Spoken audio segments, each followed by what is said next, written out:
Hello, everyone. My name is Dmitry Shevchenko, and today's podcast we have Jack Zuckerman. He's an owner of Total Recovery Physical Therapy. Hi, Jack. He's a friend of mine as well. So, where is the clinic located, Jack? So we're located in Little Falls, New Jersey. That's like the northern part of New Jersey's Passaic County. We actually just recently moved. We were in Verona, New Jersey, and we moved 2 weeks ago to the new location. Okay, so I'm assuming you expanded. You got a bigger space. Yeah, it's an upgraded facility, larger facility. We've expanded. The previous facility was only 1,000 square feet. This is almost 3,000 square feet. Oh, wow, you tripled in size. Beautiful, beautiful. And what is the specialty of your clinic? Do you have a specific specialty population? We have a pretty comprehensive rehabilitation center where we kind of see a variety of diagnoses. We see orthopedic conditions, post-op, post-surgical, neurological cases, geriatric, balance disorders. So we kind of have a very wide variety of patients and clientele. With at this time, it's only physical therapists on staff, but we do plan on expanding, potentially having other disciplines, other healthcare practitioners. We do want to have more of a wellness center as well, where we have nutritionists and occupational therapists, potentially speech therapists, maybe even a chiropractor. We have a pain management doctor on staff once a month. So we're trying to create more of a comprehensive rehabilitation center and a wellness center as well. Great. That sounds amazing. And when did you open your first clinic before you expanded? So I first started about 5 years ago, and I was just sharing space with a chiropractor in Cedar Grove, New Jersey, which is all around the same area. And I was subleasing a space in her office. It was just basically a room and then a general area where I would do the exercise with the patients. So subleasing space, I started off there. I was there for about 1.5 years. Then we moved to Verona, New Jersey, where it was an office space within a building, about, like I said, 30,000 square feet. We were there for a little bit over 2.5 years, almost 3 years actually, and then we recently came here. Okay, got it. Okay, and what was your initial investment when you started? I played it the safe and cautious way. I actually didn't want to invest too much into the business. So I played it more of the slow and cautious way versus taking out lots of loans and opening up a large facility and investing into equipment. I'm primarily a manual therapist, so I really don't need much equipment. I work a lot of hands-on, and then a lot of the exercises are, we were using bands, body weight exercises, functional exercises, floor exercises. We use a lot of kind of developmental kind of patterns, so crawling patterns, just doing stuff on the floor, back to basics. I really didn't need much of an investment, I'll be honest. And I was a one-man show. I did, the only person I really had was my billing. I did everything else. I scheduled, I treated patients, I confirmed patients. I pretty much did everything. I sent the billing out to my biller, and so there wasn't much of an investment, I'll be honest. The larger investment was more recently for the upgraded facility we just moved into, because we needed major renovations. It was a former TD bank, so it was all a bank setup. So we had to renovate the entire place from a bank into a physical therapy clinic. So you can imagine that could be costly. But initially, starting off, I went the safe route. Didn't do much investments. I went on my own and took it from there, just a little step by step. And I'm guessing, was it one-on-one treatment mostly in a small room? Yes, it was one-on-one, strictly one-on-one for 1 hour. My patients I started off, I went in network, so I was seeing patients in network one-on-one. So obviously the reimbursements were low, but my biller and a few other people just recommended to go in network for now, just to get the business going. It's a little slower when you go out of network. So when in network, I was getting some patients trickling in from the chiropractor, was sending some patients, and some patients from just in network in the area. And that's kind of how I started. And are you still in network? I am still in network. However, there's in the last year or two, a lot of changes have occurred, as you probably know, and a lot of changes occur every year. And we're probably going to start to go out of network with some insurances, because some insurances have really they lowered their reimbursements, and they're requiring a lot more than they used to in regards to authorizations and the amounts of visits they a lot, and it's not very feasible from any perspective, from a business perspective, from a patient care perspective. It just really, dictates how we treat our patients. So unfortunately, with some insurances, we will have to go out of network with. But we do accept all major insurances right now, Medicare included. The only insurances we do not see that we don't see are Medicaid. In that case, because Medicaid had a closed panel in New Jersey. So Medicaid is one of the insurances. Straight Medicaid, I'm guessing, right? Yeah. If the patient has Medicare, secondary, let's say some kind of Medicaid, yeah, that's fine. But straight Medicaid, we are not in network, and there's obviously no any out of network or anything like that for Medicaid. So, yeah, all right. Out of network. Got it. Okay. And so you mentioned a biller. So you use a billing company, or you have in-house biller? We currently use a billing company. We have we outsource our billing. At what rate is it? Well, we have a pretty decent rate. It's 5%, but that's pretty. That's considered low nationwide right now. It's a family friend, and we've been with them for a very long time. So that's probably the only reason. I haven't heard any rates like that. Really, so we put that on that.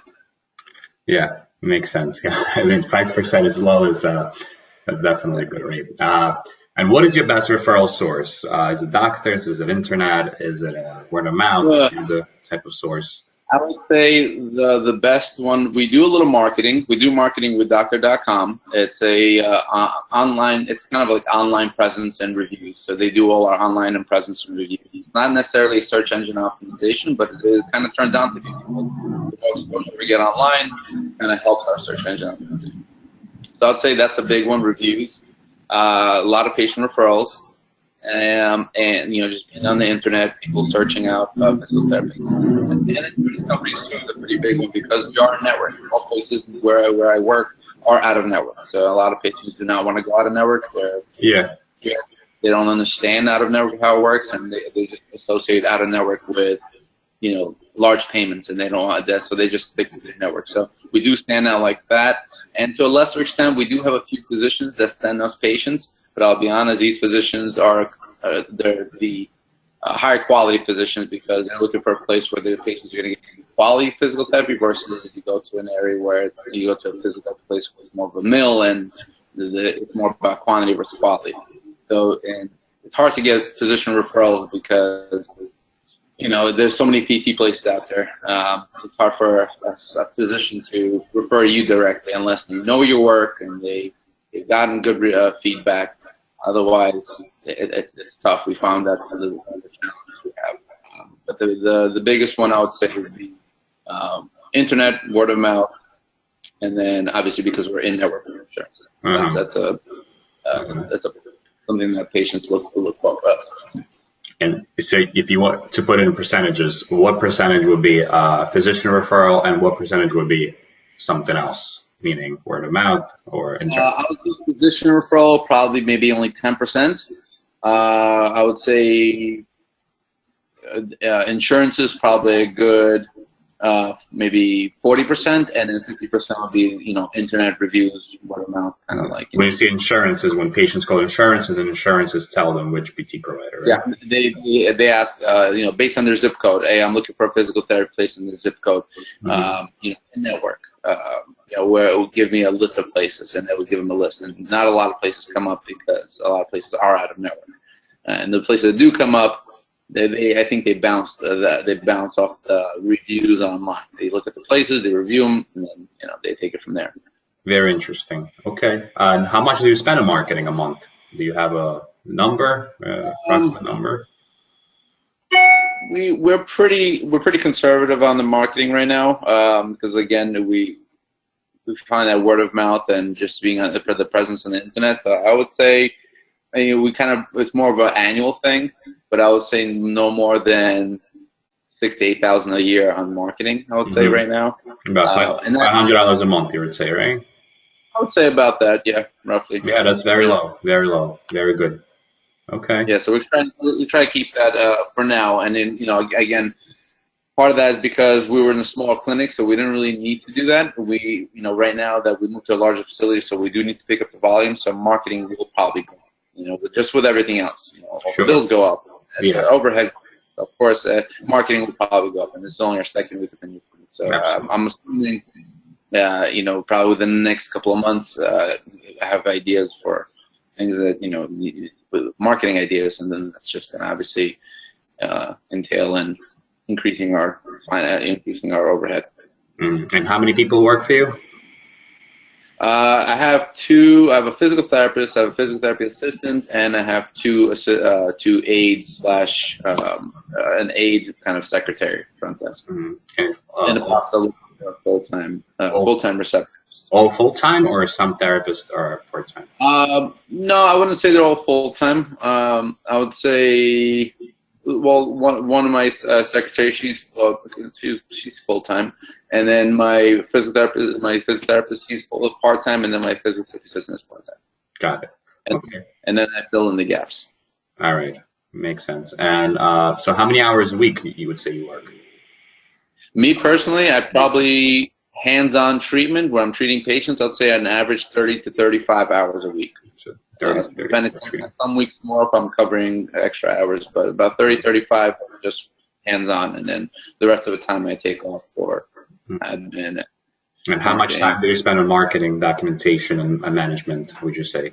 Probably at least another 20, 30 hours. 20, 30 hours. Amazing. Okay, so that's good. That's really good. I mean, I guess that's expected amount of hours when you run a clinic. Okay. And do you hold these certifications? I have a certification in dry needling. That's currently, kind of in the gray area where there were 3 bills, I believe 2 bills have been passed in New Jersey. In New York right now, I know you cannot do dry needling. That's black and white. But in New Jersey, we were able to do it. Then they took it out of our scope of practice because acupuncture was lobbying against it. Yeah. But now we're trying to get that back, and I believe those 3 bills, 2 of them were passed already. We're waiting for one last final to get it passed, and once that's said and done, we're back in action with dry needling. Most of the surrounding states are able to do it. And a little further south of us. So it's a matter of time. It's a matter of time. It will come back. It's a matter of time. So dry needling, and I have a functional manual therapy certifications. Taken lots of continuing education courses on those. And then like a variety. We see a variety of patients, including athletes and orthopedics, neurological, and expanded. Okay. And how many patients do you service a week, or your clinic services a week, I should say? I'll say visits right now. Currently, we're seeing anywhere from maybe 90 to 100 visits a week. I would say, that's probably the average right now. But again, that was what we were seeing in the other clinic in 1,000 square foot. Wow. So we have to potentially double that. You're open 5 days a week, right? Open 5 days a week. 5 days a week. Friday, essentially 8 to 8. Friday we close a little earlier, maybe like around 6, 7 p.m. But 8 to 8 is typically kind of open Saturdays. Planning on open Saturdays once it gets busier. Saturday mornings from like 8 to 12, and that's kind of. So if that's the volume for your 1,000 square feet, then you should expect to triple the volume at some point. Okay, definitely good numbers. What is your cancellation rate on average? We have a pretty low cancellation rate because of we hold our patients accountable. We educate them, lots of education on the importance of consistency every week. I would like to use the analogy of the prescription that we give for physical therapy is like your doctor giving you a prescription for antibiotics. If your doctor says take these antibiotics for 5 days, twice a day, whatever the case is, you have to take them, because if you don't, the chances of that bacterial infection will come back. Same idea with the prescription of our dosage of how many times you come in a week, the exercise you should be doing at home. If you're not doing them consistently, the chances of your symptoms or things that are coming back are high, because there's a lot of reasons for it. We're not going to get into it now, but there's a lot of reasons why the consistency is so important. For your body. There's a lot of systems in your body that have to work together to make these changes and to create, for these changes to stick in your body. So that's why we would try to really hold the patients accountable. Part of it is probably quality of care that we give. We're not a very high volume clinic. We see patients every half hour. We schedule on a half hour basis. So, I think our cancellation rate is pretty low. I would say, from a percentage, maybe 10%. Yeah, that's low. Yeah, that's low because average is 20%. You have a pretty low cancellation rate. That's good. We're below the average for sure, and that's just because part of it is because we're not a very high volume. I like that you guys use that kind of comparison to doctors. Antibiotic prescription. That sounds really good. I know a lot of people will take that into consideration when talking to their patients. So which documentation system do you guys use? We use WebPT. We've been using WebPT for many years, and we're pretty happy with them. Yeah, there was a price bump in more recently, which we weren't happy with, but we negotiated a fair price for now. But WebPT, we find it's one of the more Medicare compliant and just easier interfaces. So we kind of stuck with them for now. What do you pay an average a month for your documentation system? I think an average is about 100, something like that, ballpark, $100 a month. I gotta check exactly, but I think it's great. about 100. That's really $100, including myself, another PT, another PTA, and then secretaries and office staff. It's included. They don't charge for that. For the PT.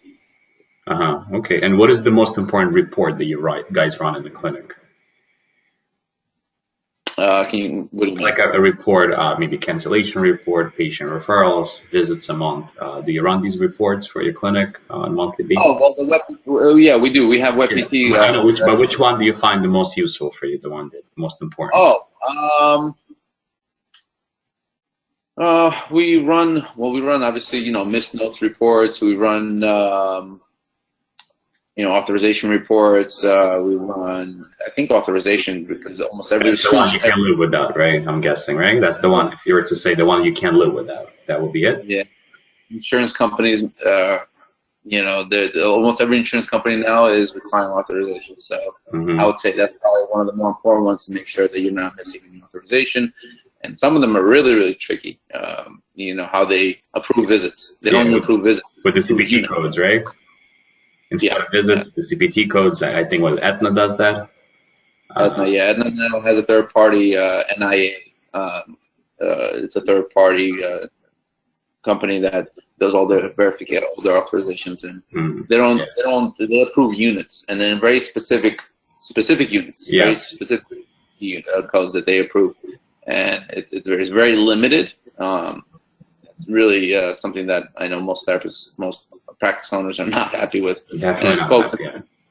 NIA, even the therapists who do the authorizations for NIA, I spoke to them personally, and they understand where we're coming from, and they're like, the only way you can change this is if you call Aetna and you complain to them, not NIA. It just works for them. Right. Call Aetna, and this unit-based authorization is not working because it's very hard to track, and it's just not conducive to the patient, and it really it dictates how we treat, and it really interferes with our plan of care and our quality of care for the patients. So absolutely. Hopefully that's going to change. And I believe that was a new implementation from less than 6 months ago, as far as I know, with Aetna. Okay. Right. Jack, what is your biggest expense a month? Is it rent? Is it your salary, or what is I would say, rent and bills. Rent bills. I would say that's probably the larger expense right now. Okay. Okay. And what is your annual growth revenue, you would say, I guess, in the previous clinic, because you just started? From the previous clinic, I would say it was about about 250,000, maybe, gross in the previous clinic. Sorry. Maybe, I think something along the lines of that. We're hoping to change that in this clinic. Yeah. I don't really have a choice. Sure. What's your long-term plan? The long-term plan is kind of what I touched base on before, is having a comprehensive rehabilitation center where we have multiple disciplines, and I do want to incorporate wellness programs. So the big thing we're trying to do is a transitioning program as well for patients. So, for example, once you're done with physical therapy, there's a reputation of people do not continue doing what they need to do. Partly because they kind of either forget or they're just not comfortable, whatever the case. We want to do a transition program where we provide maybe classes and have, yoga, Pilates, strength and conditioning, personal training in the clinic. We have the equipment. We have the equipment and the space to do that. So that's something that we want to incorporate, is some kind of wellness program for the patients to continue doing something. Whether they have an option, they don't have to do X, they can do Y. If they don't want to do Y, they can do Z. So we'll have a variety, a package of things we can offer them. And that's going to obviously require maybe partnerships with other disciplines and other providers out there.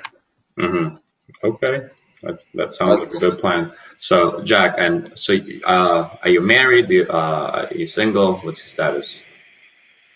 I'm single. In a relationship. I'm not married.